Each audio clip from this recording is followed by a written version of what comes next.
Good morning, students. So we are going through the chapter Heredity and Evolution. Today I am going to explain you the topic evolution and classification. These two terms, evolution and classification, are related with each other. First, I am explaining you the classification. What do you mean by classification? We used to classify the different groups of organisms on the basis of their different body design, or you can say different life forms or the functions. According to this, we can classify the different group of organisms. Or through the definition, we can see this is the arrangement of organisms into a series of groups based on physiological, biochemical, or anatomical of other relationships and other relationships. All system of classification is hierarchical. What is hierarchical? Hierarchy means the different organism of any species are grouped or ranked according to their dominance. Like you see here, if we see the hierarchy of pyramid, here you can see the first pyramid is of producers. The first rank is of producer, then producers, these consumers consume this producers. In this category the plants are there, and then consumers. In this category the herbivores, then carnivores, then top carnivores. So this is the hierarchy of the hierarchy pyramid. You can see obviously the classification is hierarchical, means it is based on the dominance among the species. Okay, so what I explained you, this classification and evolution are interrelated, or you can say they are related with each other. So what is evolution now? Evolution means the accumulation of variation among the organism or in the organism, that leads to the evolution, or you can say the accumulation of changes. Definitely it enables the organism to survive better, or you can say to survive in a better condition or in the extreme environmental condition. This variation enables the organism. So you can see the evolution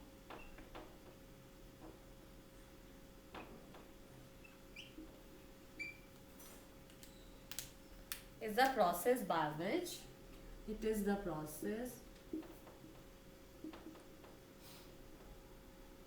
by which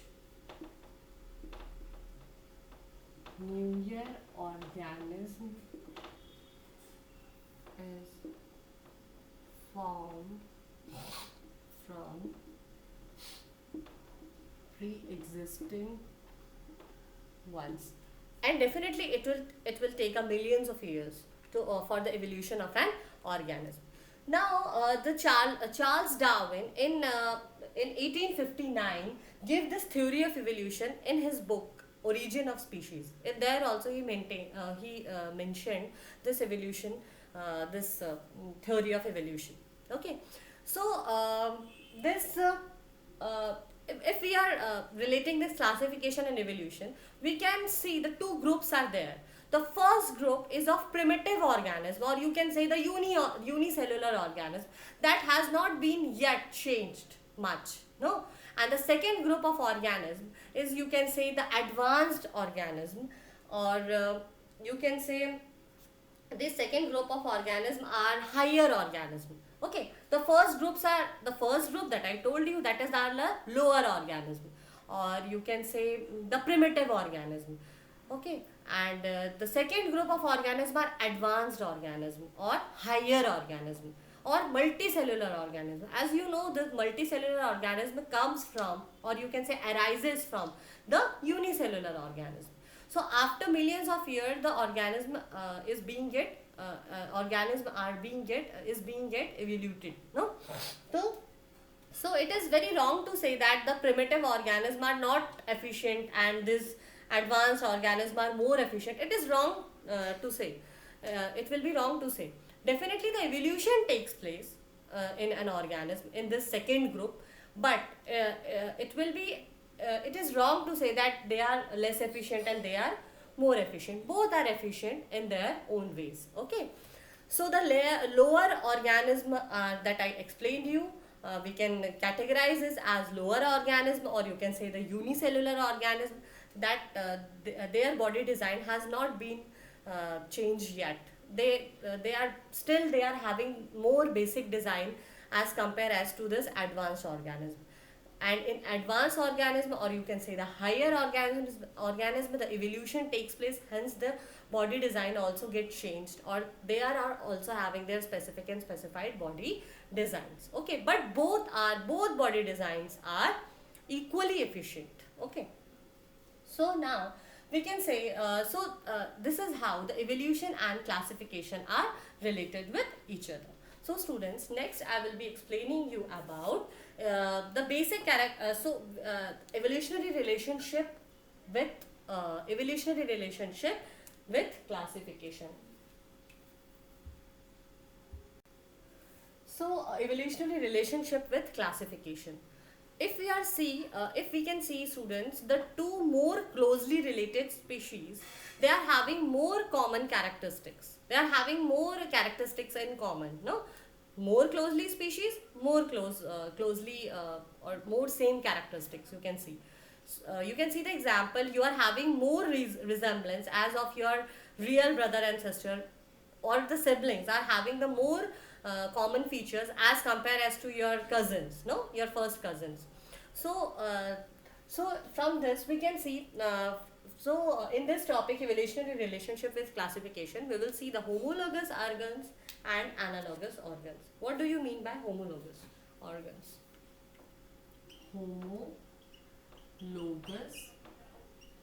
organs. According to Darwin, more closely related species have evolved from common ancestry.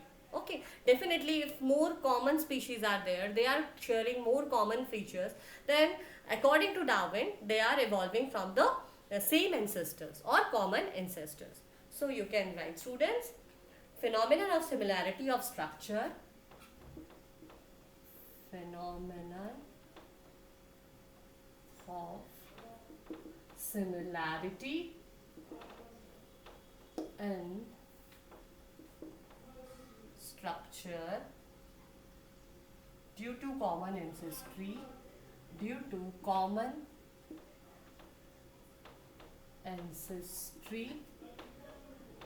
is called homology.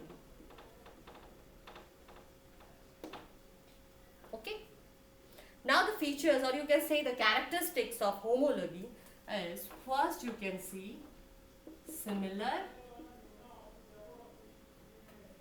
in basic structure,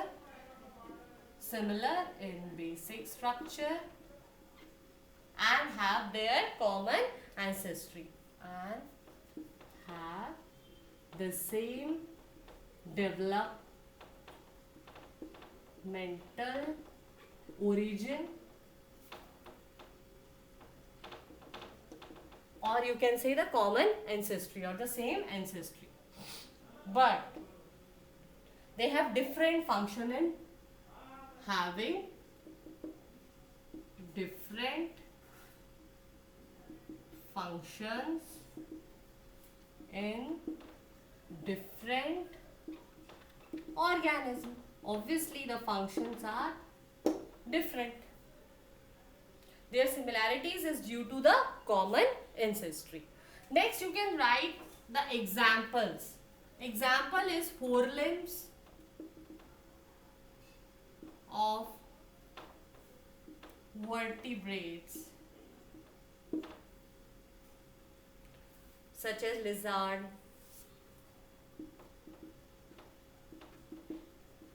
man, frog, bird, have similar structure,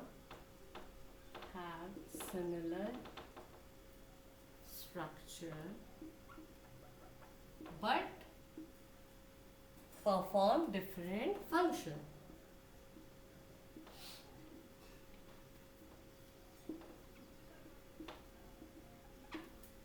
You can keep this in this mind. Similar structure but perform different functions. In the homologous organs, they are having more similar structures obviously if the similar structure is present, then definitely there will be their common ancestry or the same ancestry, or you can say the same developmental origin. Basic body structure, or you can say the body structure is somehow same, and they are having the same developmental origin, or you can say they share the common ancestry but having the different functions. You can see the examples here, the four limbs of the vertebrates, like you can see the four limbs of lizard, you can see the four limbs of man, frog, bird. They are having the similar structure, they look like the similar structure, they are having the similar structure, but their functions are different. Definitely the man use their four limbs for different functions, the lizard use their four limbs for different function, as well the frog and the bird. No, next you will be, I'm explaining you the analogous.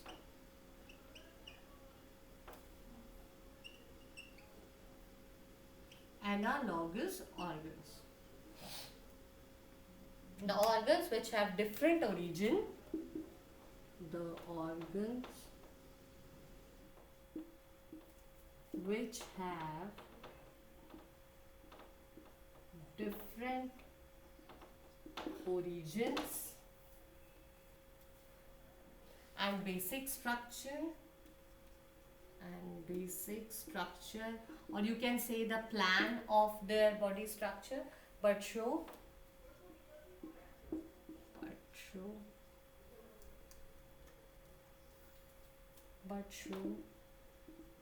similar appearance and perform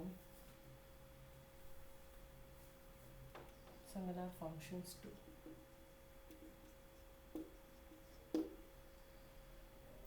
Example, wings of birds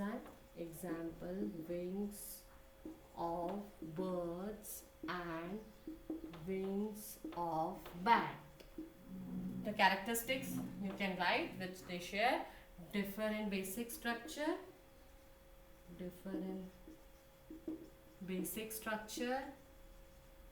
but resemble each other in function.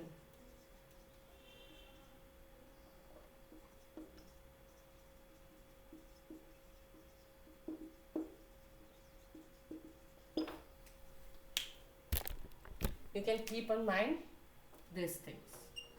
Now the analogous organs. Definitely their basic body design is different.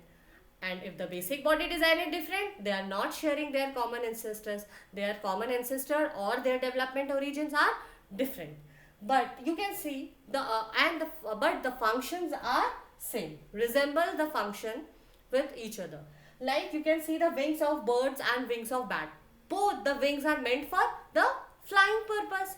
So the function is same, but the structure is superficially the structure is resembling, but the basic structure is different, and the common ancestors are different, or you can say they belongs to the different developmental origin.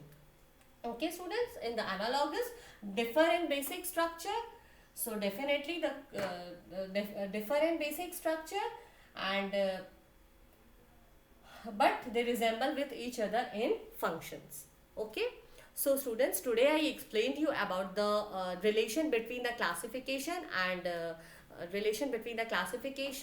evolution that I told you. The evolution is the accumulation of variation, as well as the classification. We can classify the organism on the basis of their body structure, body forms, and on the functions. And evolution takes place after millions of years, after many years and years. The evolution takes place, and after that we can classify the organism. And after that I explained you about homology and analogy. So what do you mean by homology? Homology means they are having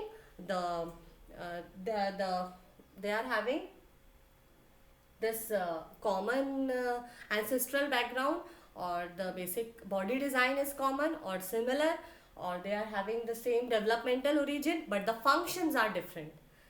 Here in this analogous organs, the organs which have different origin, different structure, different ancestors, but they perform the same function, that they are meant, this in this example, the wings of bat and the wings of birds, both the wings, both the here the wing is meant for the flying purpose.